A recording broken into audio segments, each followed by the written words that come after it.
Everybody. Sorry to be a couple of minutes late. Welcome to the Community Growth and Infrastructure. The Community Growth and Infrastructure Standing Committee. Attendance at the start of the meeting. I think Councillor Watkins is online. So yes, hi Ray, and Mayor Herron. Oh, I believe is coming. So do we call it full when it's just the three councillors, or do you need Mayor Herron is? Nope, it's full. It's full. Okay.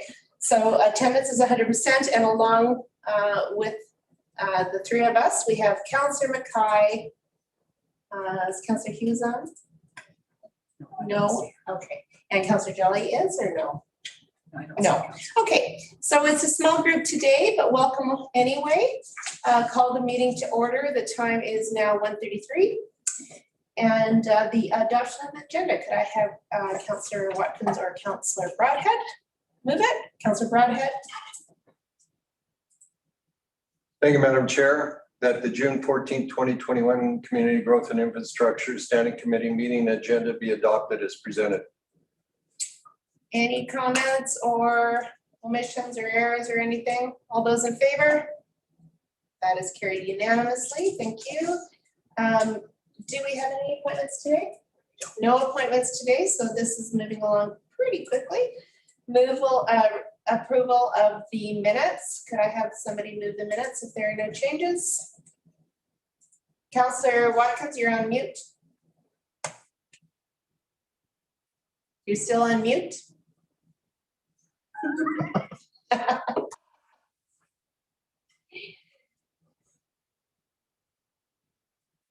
Or do I control his mute from here? okay, here we go. Yes, sorry. Awesome. Yeah, I'll move that the minutes of the, sorry, what date was that, the meeting of?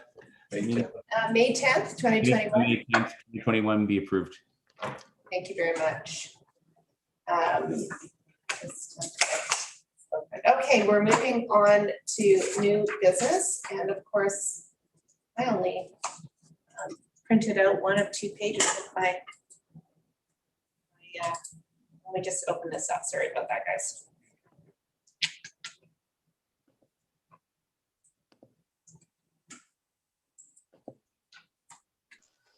We're all a little bit rusty here, it looks like. We are. We don't know what it's like to be in person. So this is the start of a new dawn. We are on to 6.1, which is the review of the 2018 and prior incomplete capital projects presented by Ms. Mcmorty. Hi, Diane. Hello. Take it away. I just have a sort of a quick introduction to this one. So the purpose of today's agenda item is to present to Council additional details surrounding the status of capital projects that were initiated in 2018 or prior, to determine if they should be closed or if there is justification to leave them open and continue to pursue completion. Through this review, administration is recommending the closure of 7 municipal capital projects and 2 utility projects. This additional detail on older capital projects will in the future be provided as part of the annual carry forward process, which typically takes place in February.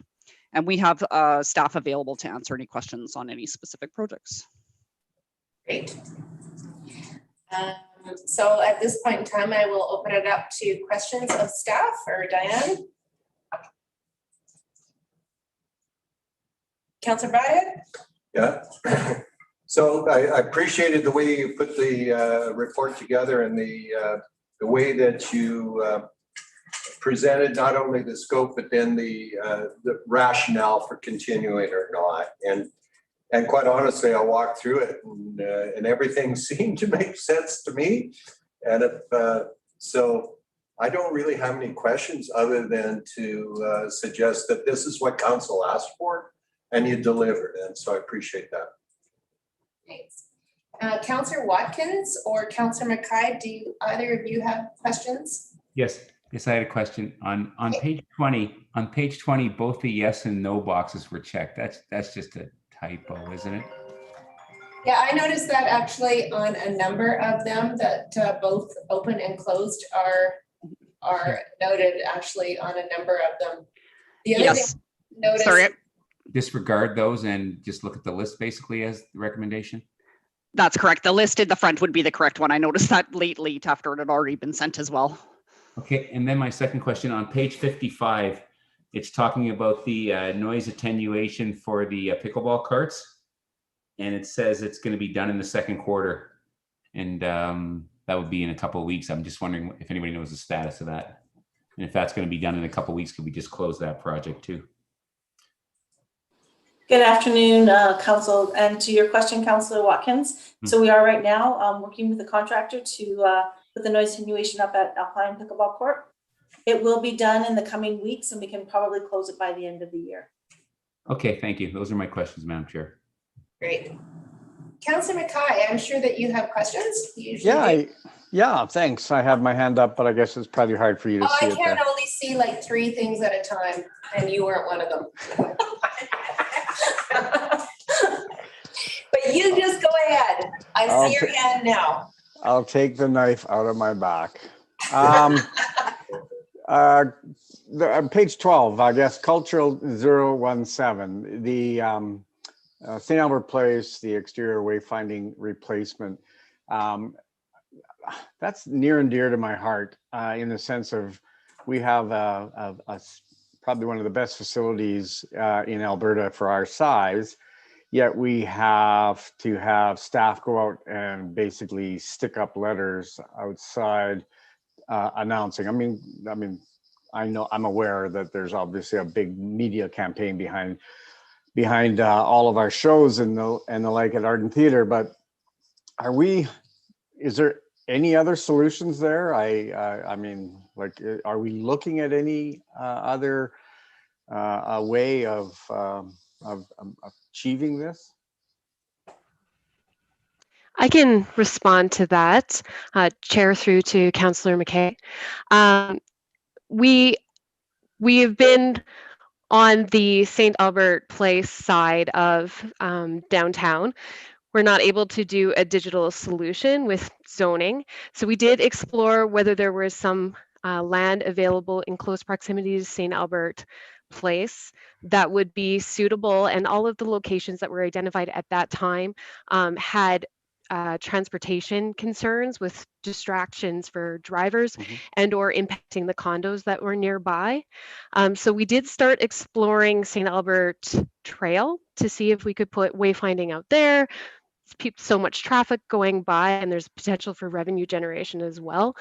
Similarly, within this budget and this scope, finding both land and getting through all of the utilities and geotechnical that would be required to put a sign up was quite limiting. So we felt it was a better place to put this money back in, find a location that would work, and then come back for an appropriate amount of money. Okay, I appreciate the update, and I like the last kind of idea.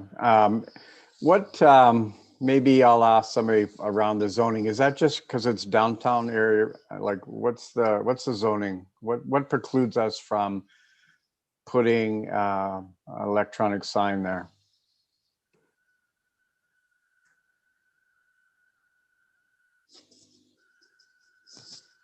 Anyone? If you want, I can touch on it quickly. Thanks, Sure, Adrian.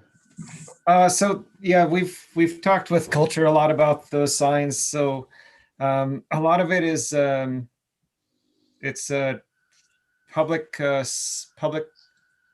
and semi-private, I think, is the zoning. Anyway, it's limited as far as the signage, and it creates a precedence where if you enable signage in that district, then you're also talking about enabling signage elsewhere throughout the city. So it could be that you would have a lot of unanticipated places within neighborhoods where you could have a digital sign.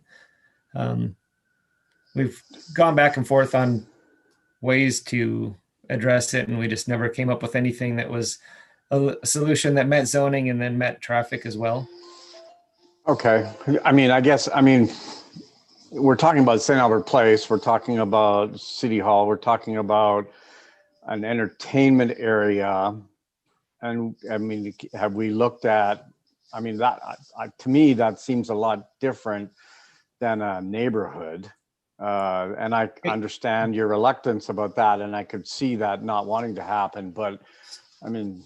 So Councillor Mackay, and again, I don't know, I'm just seeing if I've got the zoning map that I could share, but basically what the concern is that if you enable digital display signs in a PS district, which would be in the downtown area, adjacent to the downtown, you would enable a PS anywhere adjacent to any residential to have a digital sign.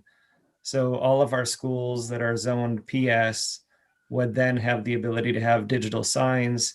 And we just thought that at the end of the day, that there would be far more incidents of complaint, et cetera, with the digital sign than there would be if it was just in the downtown district. I think that we could probably come up with something, but it's the PS adjacent to the downtown, which would be the same as a PS adjacent to a residential.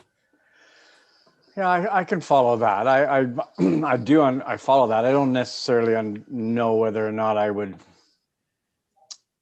go that far, but I follow that. I mean, okay, I appreciate the information, Chair. I might have to think of something else along the way where we can maybe change some zoning or maybe to add some specific rules around it or put it through. I'll put it through maybe as an information request at some point, but not right now. Okay. Did you have anything more on any other items? No, I didn't. Well, I did. I guess the 9 million that was left from the NACI, it said 2 million was left for kind of just to deal with the contract that remaining outstanding. That still leaves quite a chunk of change, or was there more anticipated costs to be reconciled? Through the chair, to Councillor Mackay, no, as soon as we deal with this last bit of deficiencies and payoff, we can release the rest of the funds back to the Okay. pool. So that could, sorry, go ahead. Yeah, sorry, I just wanted to add, there's one little bit of complexity with that one because that project is grant funded through both Green Trip and MSI. And unfortunately, the Green Trip funding can't be utilized for another project. But we will be able to recoup back some of the MSI and we'll be able to use it to future projects, but the Green Trip portion we won't because that program is finished now. So then that begs the question, what happens to if there's any remaining funds from Green Trip? Can we use it for other transit projects or No, bus we purchase? Can't. No. So it's specific to that NACI project alone? Yes, and it's more so because that program is now finalized. So there's no opportunity to transfer. We did look at many ways that we could try and utilize that money. But really, it didn't really make any sense. But we will be able to reutilize the MSI portion of it that will be freed up. So help me with the Green Trip funding. So then do we have to return anything that's outstanding? I'd have to actually double check whether we'd actually receive the funds. Sometimes we receive our grant money ahead of time, and sometimes we have to apply once we've incurred the costs. So we may not have even gotten the money yet, the actual cash. But if we did, then we would have to return it. Okay. Well, there wasn't be a provisions for maintaining it in case there was other things that we could add specific to the site that maybe we found that we wish we had. I don't know, Donnie, if you wanted to speak to that. I know we had lots of conversations about what potentially could be added and stuff. We did talk about a utility option because right now we have a temporary tank and fill. If Edmonton comes along with the line, we could potentially add it to a permanent water line. But again, it's timing, right? I mean, we don't know the timing of it and how fast we can move ahead. If that's a potential, definitely that we can look into that additional scope. So Diane, when we get Green Trip funding, is it specifically just tied to the project? It doesn't have a kind of an expiration date on it? We can just keep it or keep on using it up till that point? Or is there an expiration that if we don't use it by a certain date, we have to return it? I would have to double check. I would believe there would be an expiration date on it, and then if our project is going a little bit over, we typically then just apply for an extension. But if we don't have any specific work aside, we wouldn't be applying for an extension.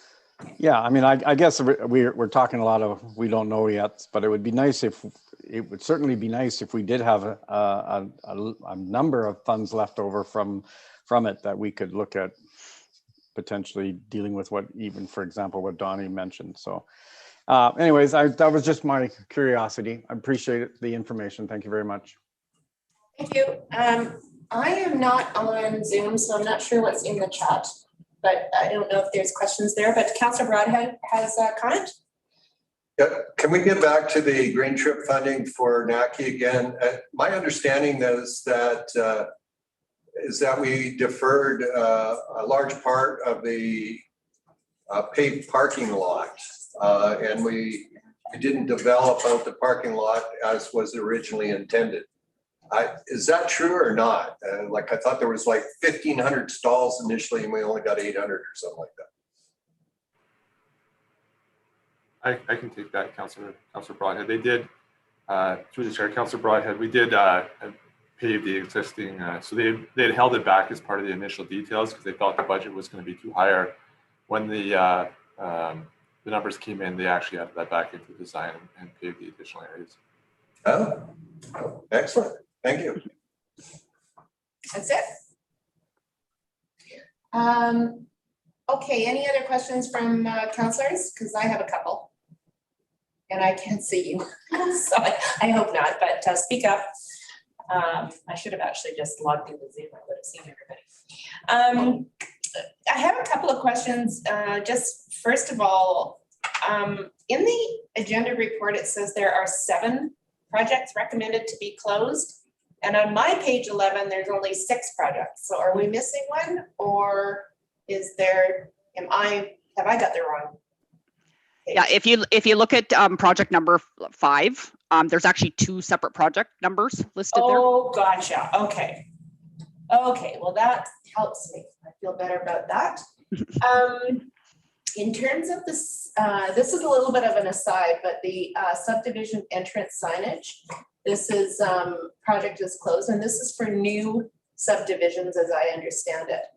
Can anybody tell me when some of the older area subdivision entranceway signs are due to be spruced up or replaced? Thinking Deer Ridge. Adrian? Thank you, Councillor Hanson. So majority of those signs are not actually city signs. A lot of those signs are private developer signs, so they're not a city asset. I think there was some question about whether we had looked into it. We did an extensive review of all the neighborhood signs in the city a number of years ago now. We've got I don't know, it's a 3-inch binder or more of compiled data on all those signs, but a majority of those signs are not actually the city's signs. So when they start to get out of repair, the city had in the past been repairing some of those, but it's not a city asset to be maintained by the city. A lot of those are private and to be maintained by the private property owners there.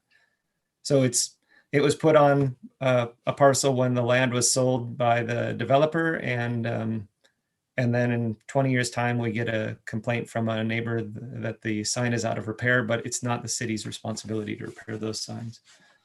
Even though it's on sort of shared street, like it's not on somebody's actual property, it's just shared roadway street. Most of those signs are actually on a private parcel. They're not on the city right of way. There's some that are on city right of way that, I don't know, they just happened over time, but most of those, particularly all the new signs, are on a private parcel. Madam It's Chair, Yes. I may have some comment on that one. Okay, I would just say, Adrian, that I think there's probably something that we should work towards in terms of ensuring that they're regularly repaired. And I don't know who we work with, or I don't know if we, it kind of reminds me of some of the fences on the boulevards that are in disrepair that were built up by the developer, but are not being maintained. And after a while, they get very worn down and old looking. I could look back and see if we have the summary of that study. Again, I think it's probably 4 years ago or something like that. But I do know that the cost to the city would be substantial. There are like 100 neighborhood signs throughout the different neighborhoods in the city. So there is definitely a financial impact. I feel like you could be likened to playgrounds where they are, they become outzoned or, you know, they're not within the zoning limits. And so we ask the schools to take them down and the schools fundraise and build them up. I mean, maybe that's an opportunity for communities to come together and fundraise. I mean, is that a possibility for some of these signs? Spruce up their neighborhoods? Perhaps, yeah, I don't know. I do I'm know. thinking outside the box, Adrian. Yeah, no, I appreciate that. And some of those signs are, you know, fairly modest cost signs, and some of them are quite expensive. I think there was some in Kingswood where we were having quite a challenge. The lettering was in brass and people were going and stealing the lettering for scrap metal. Oh dear. And those, you know, each of those letters was a little chunk of change. So I do know that there are signs out there that there are probably 5 figures to replace, and there are signs that are less. Okay, thanks. Councillor Watkins has a comment on this point. Yes, Madam Chair. Some of the signs in Deerridge and Dorchester, I was project manager for GenStar at the time when they were put up.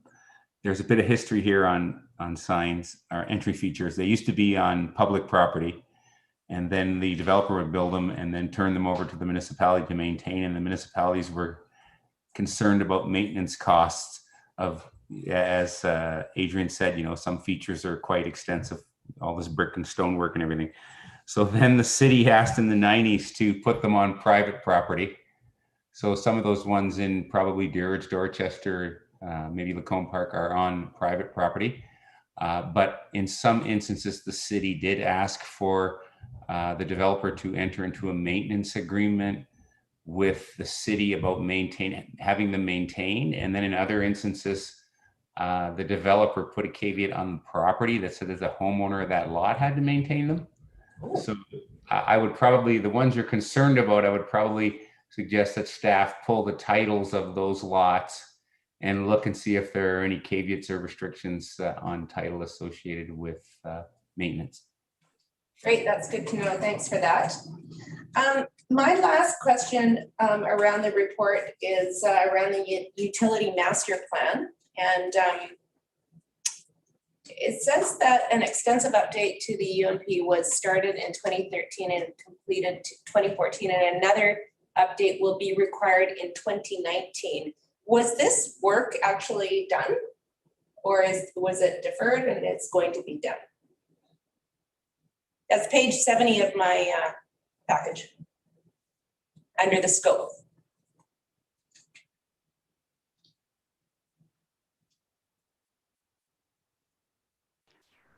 Oh, okay. I don't know if there's anybody here from utilities that can speak. Okay. I know on the summary page, though, it does say that it's ongoing work to be completed in 2021. Okay, On the so I'm summary just page. thinking that maybe the update will be required in 2019. Maybe that should be 2021. I don't know. I just wasn't sure if it had even been started, Diane. So I was wondering about that, the work for 2019. So not to worry. That's nothing. Nothing just to stop the meeting about. So. If there are no more questions or comments, could I get either Ray or Wes to move the recommendations? Go ahead, Ray. Got it, Ray? Yes, I can move them, Madam Chair. Just let me. Thank you. I have trouble with my computer today, Madam Chair. It's not cooperating. They're on the screen, Ray. It says host has asked give permission to record again. Hang on, sorry. So if you went into chat, I think you'll see it. No, I think they're, like Ken says, they're on the screen here. Let me Oh, get on the screen.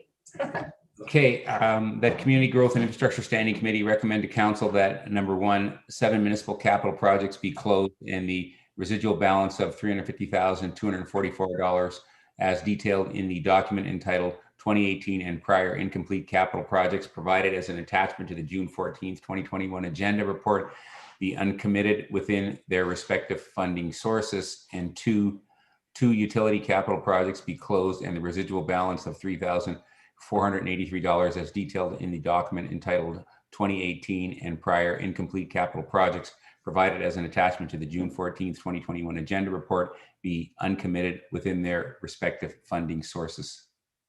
Thank you. I do accept that. Any opening remarks? Madam Chair, this is pretty much, and I guess a little more than housekeeping, but just trying to ensure that there's a lot of capital projects that are open in the city and public work projects that may be in various states of completion. And those ones that are complete and have existing funds left, we should take up those funds and utilize them for other purposes and close off those projects. And that also stops other things to continuing to be charged to the project after it's complete in some ways. So yeah, I'm more than happy to move this recommendation. And as Councillor Broadhead said, the report was very well written and very easy to understand, with the exception of a couple of yes, nos. Anything from you, Councillor Broadhead? Nothing from me. Okay, yeah, good work on staff's part. This was an easy report, and it's nice to close things off on a book and put them to bed. So thank you for doing that, and I will call the question. All those in favor? And that is unanimous, and we are adjourned. Excellent. Enjoy the day. Thank you, everyone. Yeah, bye-bye. Bye. Bye.